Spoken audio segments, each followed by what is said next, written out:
मेरठ में लोकसभा चुनाव के दूसरे चरण में मतदान होना है। दूरदर्शन के साथ मेरठ के तमाम लोगों ने बातचीत में बताई अपनी राय। आइए देखते हैं क्या कहती है मेरठ की जनता। हम आज पहुंचे हुए हैं मेरठ लोकसभा क्षेत्र अत्यंत ही महत्वपूर्ण है। ये पश्चिमी उत्तर प्रदेश का महत्वपूर्ण जिला है और ये वही जनपद है जहां से प्रथम स्वतंत्रता संग्राम की चिंगारी उठी थी। यहीं से पहली लड़ाई आजादी की यहीं से शुरू हुई थी। हम जानेंगे यहाँ लोगों से, लोकसभा चुनाव 2024 आ गए हैं, वो क्या सोचते हैं, उनके क्या कुछ मुद्दे हैं। चुनाव में तमाम सारी पार्टियां अपनी अपनी घोषणाएं करती हैं, वादे करते हैं।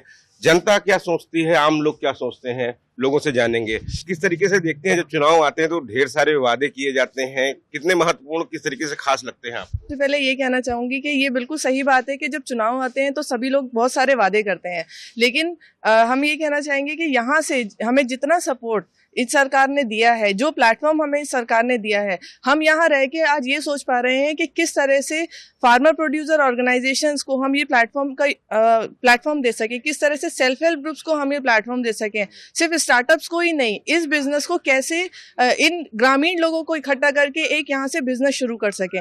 तो ये सबसे बड़ी चीज़ हमें यहाँ सरकार ने दी, ये प्लेटफॉर्म दिया। मेरठ उद्यमी फाउंडेशन एक ऐसा प्लेटफॉर्म बना जहाँ पे हमने एग्रीकल्चर का पूरा एक इकोसिस्टम बनाया और यहाँ से हम एफपीओस को, एसएचजीस को और एग्रीकल्चर के जो स्टार्टअप्स हैं उनको एक नई ऊंचाइयां देने के लिए मतलब पिछले यहाँ 10 सालों में किसानों की जिंदगी में बदलाव आए। बिल्कुल बदलाव आए हैं। जो हमारे सरकार का नेतृत्व था कि किस तरह से किसान भाई सिर्फ किसान भाई ना रह जाएं, उन्हें एक बिजनेसमैन की तरह सामने लाया जाए। ये जो मिडिल मैन है उन्हें यहाँ से हटाया जाए।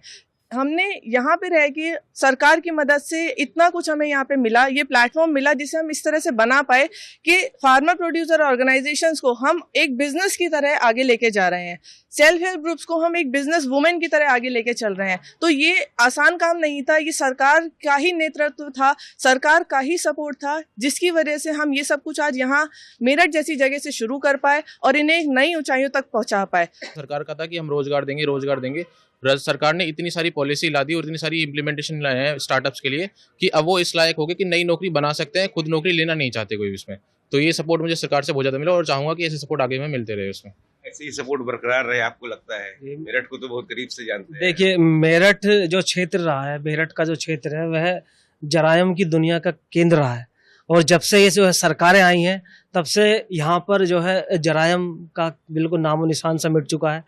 शांति व्यवस्था है यहाँ पर और आप देख रहे हैं कि जो यहाँ पर पहले हार्डकोर जो क्राइम हुआ करते थे वह पूरी तरह से कम हो चुके हैं। मैं पिछली सरकार की सराहना करना चाहूँगा कि उन्होंने अटल इनोवेशन मिशन के तहत नीति आयोग द्वारा ACIC MIT मेरठ फाउंडेशन की स्थापना की ताकि वो पूरे देश में एक इनोवेशन और एंटरप्रेन्योरशिप के कल्चर को बढ़ावा दे पाए। तो इसके लिए मैं चाहूँगा कि आगामी 2024 की सरकार इस तरीके की होना चाहिए ताकि इन इनोवेशन सेंटर्स को और मजबूत बना सके, ताकि मैं ग्रास रूट इनोवेटर्स को और जो हमारे बाल इनोवेटर्स हैं उनको और मजबूती से आगे बढ़ा सकूँ। आप बताएं क्या सोचते हैं देश का युवा? जी, मेरा नाम सुशील चौहान है। मैं 6 साल के करीब नौकरी की है मैंने। पहले कोविड के बाद नौकरी जब चली गई तो सोचा कि क्या किया जाएगा, तो कई सारी स्कीम्स देखी मोदी सरकार की जो समय आई है। तो एक स्टार्टअप के नाम से बहुत सारी चीज़ें आती थी कि एंटरप्रेन्योरशिप होती है, स्टार्टअप होता है। तो मैंने भी 2022 में एक स्टार्टअप स्टार्ट किया और सरकार की बहुत सारी ऐसी योजनाएं हैं जिनको मुझे लाभ मिला और मैं चाहूँगा इस तरीके के लाभ और मिले।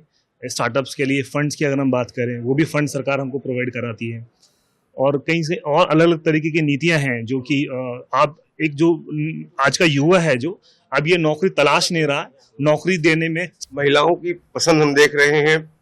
पिछली 10 साल की सरकार लग रही है कुछ ज्यादा ही कानून व्यवस्था को लेकर वो सबसे ज्यादा खुलकर बोल रही हैं। आपको कुछ बदलाव देखा आपने?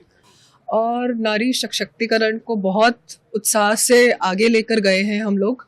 और यहाँ पे जो हमारा है सबका साथ सबका विकास और एक स्लोगन है कि स्टार्टअप्स को 1 ट्रिलियन इकोनॉमी में कंट्रीब्यूट करना है और महिलाओं को और समूह और सेल्फ हेल्प ग्रुप्स को यूनिकॉर्न्स तक लेके जाना है। तो ये जो अपॉर्चुनिटी, जो नए चीज़ें जो लाई है, इनको नए मार्केटिंग सिखाना, लीडरशिप स्किल्स सिखाना, कैसे ये अपने आप को किसी मीटिंग में, किसी बिजनेस डील में अपने आप को कैसे प्रेजेंट कर सके, इनको ट्रेनिंग देना, कैपेसिटी बिल्ड करना, ये सब जो सुविधाएं दी है और नया मार्केट प्लेस जो सरकार दे रही है, वो एक नारी सशक्तिकरण की तरफ बहुत अच्छे उग्रसर कदम है।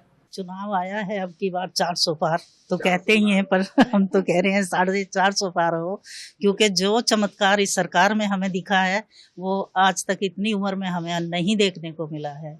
गांव में गांव की महिला जो है, जो बिल्कुल कुछ रोजगार नहीं था, उनको जो है हमारी सरकार ने रोजगार उन तक पहुंचाया है। आज रोजगार की कमी नहीं है। लोग कहते हैं रोजगार नहीं, मैं कहती हूँ, मेरा तजुर्बा है कि करने वाले नहीं, रोजगार तो अपार हैं। हमें इस सरकार ने इतना आगे बढ़ा दिया, जीरो से हीरो बना दिया। और जी मैं लखपति दीदी हूँ, और जी हमारा बैग मेकिंग का, मशरूम का, वाटर सप्लाई का, जी दीपावली में झालर का काम, सजावट का, बहुत सारे काम ऐसे हैं जो हमारे एसएचजी की सदस्य मतलब कर रही हैं, आत्मनिर्भर बन गई हैं। हम लोगों को पता चल रहा है प्रधानमंत्री जी धीरे धीरे जो अगले 100 डेज का उनका क्यारे होगा, तो उस क्यारे में उन्होंने सबसे पहले एक तो एंटरप्रेन्योरशिप और एजुकेशन, इन दो सेक्टर्स पे महत्वपूर्ण काम होने वाला है अगली सरकार जो करेगी। और इसमें मेरठ अग्रसर रहेगा। मेरठ चूंकि एनसीआर रीजन में रहता है, तो मेरठ एक अर्बन सेक्टर भी रिप्रेजेंट करता है और एक रूरल सेक्टर भी रिप्रेजेंट करता है। तो मेरठ एक दिशा देता है कि पूरे देश में अर्बन सेक्टर में क्या क्या होना चाहिए और रूरल सेक्टर में क्या क्या होना चाहिए। हम लोगों की तो यही कामना रहेगी कि यही सरकार वापस रिपीट हो, तो फिर कंटिन्यूटी रहती है, वरना तो ऑब्वियसली डिरेलमेंट तो होता ही है इस चीज में। चलिए, तमाम सारे लोगों की हमने राय जानी, लोगों का मानना है, तमाम सारे लोग आगे बढ़े हैं। पिछले 10 वर्षों में उनके जीवन में काफी बदलाव आया है और वो आसपास अपने क्षेत्र को बदलता हुआ देख रहे हैं। हमारी सबसे अपील है, दूसरे चरण में मेरठ में मतदान होना है, सभी लोग मतदान जरूर करें, अपने मताधिकार का प्रयोग जरूर करें, ये हमारी अपील है।